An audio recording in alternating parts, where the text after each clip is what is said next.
Most of us were shocked and some of us weren't, because by now we know that Baylan is capable of much more than was first let on. Ever since he appeared in the trailers, he immediately became a fascination of the fans. He was something new, something fresh, and something that we've not seen much, if ever, in Star Wars. Even in the trailers, the line of Anakin Skywalker was uttered. Back then, the question stood, but now, after these episodes, we have to ask the question, how does Baylan know so much? And how did he know that Anakin Skywalker had turned into Darth Vader after Order 66? After watching episode 4, we finally saw Baylan reveal to Ahsoka that he actually knows a lot more than she realizes. He told her that Anakin Skywalker would often speak highly of her, and that Baylan not only knew Anakin during his time in the Order, but that he was aware of what he became and what he did. Essentially, what Baylan did is reveal that Anakin's legacy was one of destruction, obvious reference to Darth Vader. Having lived through the Clone Wars and through the Galactic Civil War through the Empire, you can pretty much say that Baylan Skoll is as experienced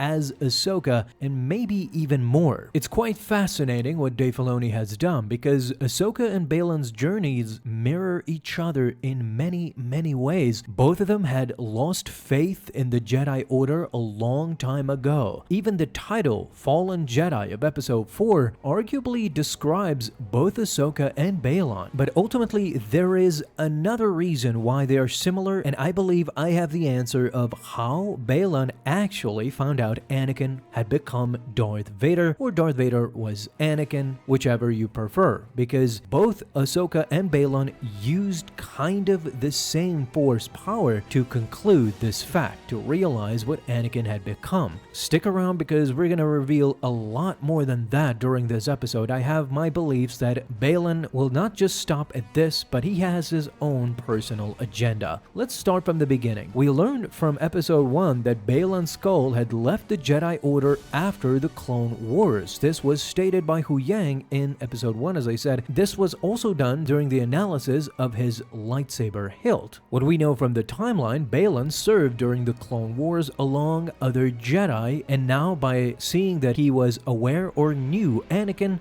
this gives us a lot more clues. Even though there were thousands of Jedi during the prequels, as we see, Anakin was one of the most famous Jedi Knights during that period. However, Baylan kind of hints that he knew Anakin more than just as a legend. He knew him personally, because he actually tells Ahsoka that Anakin would speak highly of you, meaning that at some point in time, Baylan and Anakin crossed paths and they actually conversed. Essentially, Baylan's discovery hints kind of the same as Tarkin, for example, or even Thrawn. Both Tarkin and Thrawn found out how Anakin was Vader through just observing. They had their suspicions, and their suspicions in the end were confirmed. However, what differentiates Baylan from Tarkin and Thrawn is that Tarkin and Thrawn, even though they served with Anakin during the Clone Wars as a Jedi and saw his traits, saw his mannerisms, his tactful thinking, and this is what led ultimately to them concluding that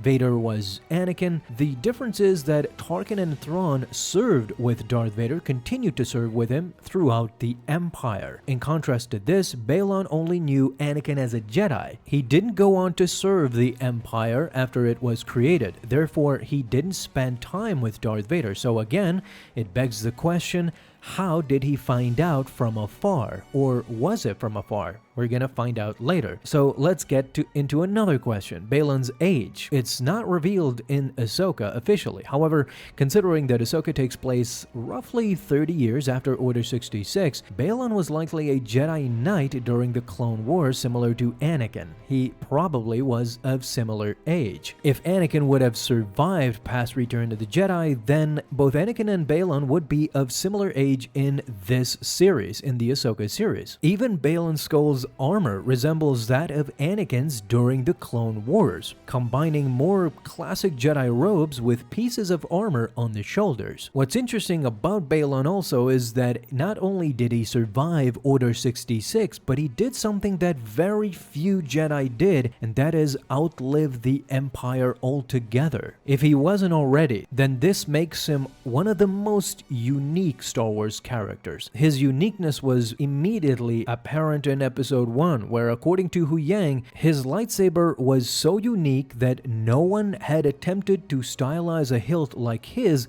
in the last 500 years. Of course, after his hilt, we have his orange-red blade, which in Star Wars canon, this is the first time we've seen it. Thematically, of course, Baylan's orange lightsaber perfectly fits his character. A red lightsaber comes from a kyber crystal that was bled. It is associated with the Sith and with Darksiders, but Baylan is neither of those. His lightsaber is not blue, green, or purple, which indicates he is neither a Jedi. He has abandoned that title a long time ago. So he is essentially a fallen Jedi. But as I discussed in yesterday's video, this fallen Jedi visibly regrets having to fight Ahsoka Tano before their duel in episode 4. He says in episode 2 that it would be a pity to fight her since there are not many Jedi left. So it's a very unique and complex perspective. What you have to understand, what Dave Filoni did here is essentially get inspired by a Legends character, and that is of course Joruus C'baoth. It is no coincidence that during episode 4, Ahsoka makes this reference. And allowing Thrawn's return as heir to the Empire. I know what Dave Filoni in reality did. With the series Ahsoka, he is essentially borrowing elements from Timothy Zahn's Heir to the Empire novel that, believe it or not, introduced Grand Admiral Thrawn to the Star Wars universe for the first time. This coincides perfectly. Grand Admiral Thrawn is a key figure in this series, and instead of bringing back Joruus C'baoth in total, Dave Filoni essentially created a new character, rebirthed a new one from the ashes of Joruus C'baoth, and now we have Baylan Skoll. You see, this is important because Joruus C'baoth was also a former Jedi Knight who had survived Order 66 and who lived beyond the Empire to fight against Grand Admiral Thrawn. However, what lived after the Jedi Knight was his clone, Joruus C'baoth, created by Grand Admiral Thrawn himself. Joruus, with 2 U's, became a Dark Jedi, and he would serve together with Grand Admiral Thrawn. But what is interesting about Joruus C'baoth is that he also knew a lot, similar to Baylan. He knew about Vader, Emperor Palpatine, and everything that came after the destruction of the Jedi Order. Going in tandem with all that I said right now, I think that the culmination of all of this is what seems to be Baylan's unique force power, and that is force persuasion or the mind probe. It is somewhere in between that. This force power is probably the one Yoda uses in Revenge of the Sith and Attack of the Clones. We see that he talks kind of the same as Master Yoda did back in the day, where the future is clouded. The first time we saw him use this power is in episode 2 of Ahsoka, but we prominently see him use it against not only Ahsoka before their duel, but also against Sabine, where he convinces her to give him the orb. What we learn from that scene is that Baylan can not only read your mind, but he can probe it. He can uncover your deepest secrets, your fears. And Sabine is no slouch. She is not a random stormtrooper to be mind-tricked. Sabine is aware of Jedi arts and their tricks, and her mind is sturdy. However, Baylan, with a simple use of this power, uncovered her deep fears of Ezra. And so, with this, I truly believe that during the Galactic Civil War, during Imperial times where Vader was hunting down Jedi left and right, he eventually came upon Baylan Skoll. Darth Vader actually dueled with Baylan, and it was during this time that Baylan was able to probe the mind of Darth Vader and actually uncover the truth that he was Anakin Skywalker. He was responsible for the Jedi Order's fall. This leads to a myriad of questions that I have also. Why is Baylan serving Morgan Elsbeth and Thrawn? What does he mean by unimaginable power? Does he want to enter the world between worlds and go and actually stop Anakin Skywalker from doing what he did? I believe that this could be connected ultimately. Baylan hates Anakin Skywalker and what he became. That's why he has lost faith and he wants to regain it by any means necessary. But more so, I mean, we have a lot of opportunities here. If it's true what I'm saying, if this is how Baylan found out that Anakin had become Darth Vader, then this means that if Baylan fought Vader, we might see it in the future. If there is another Star Wars series or avenue that we could do that, that would be just beautiful. I mean, imagine how great Baylan is at dueling, how strong and prominent he is as a presence, and he completely reminds me of Darth Vader. These two going head to head would be something spectacular, something that the fans would foam at the mouth for.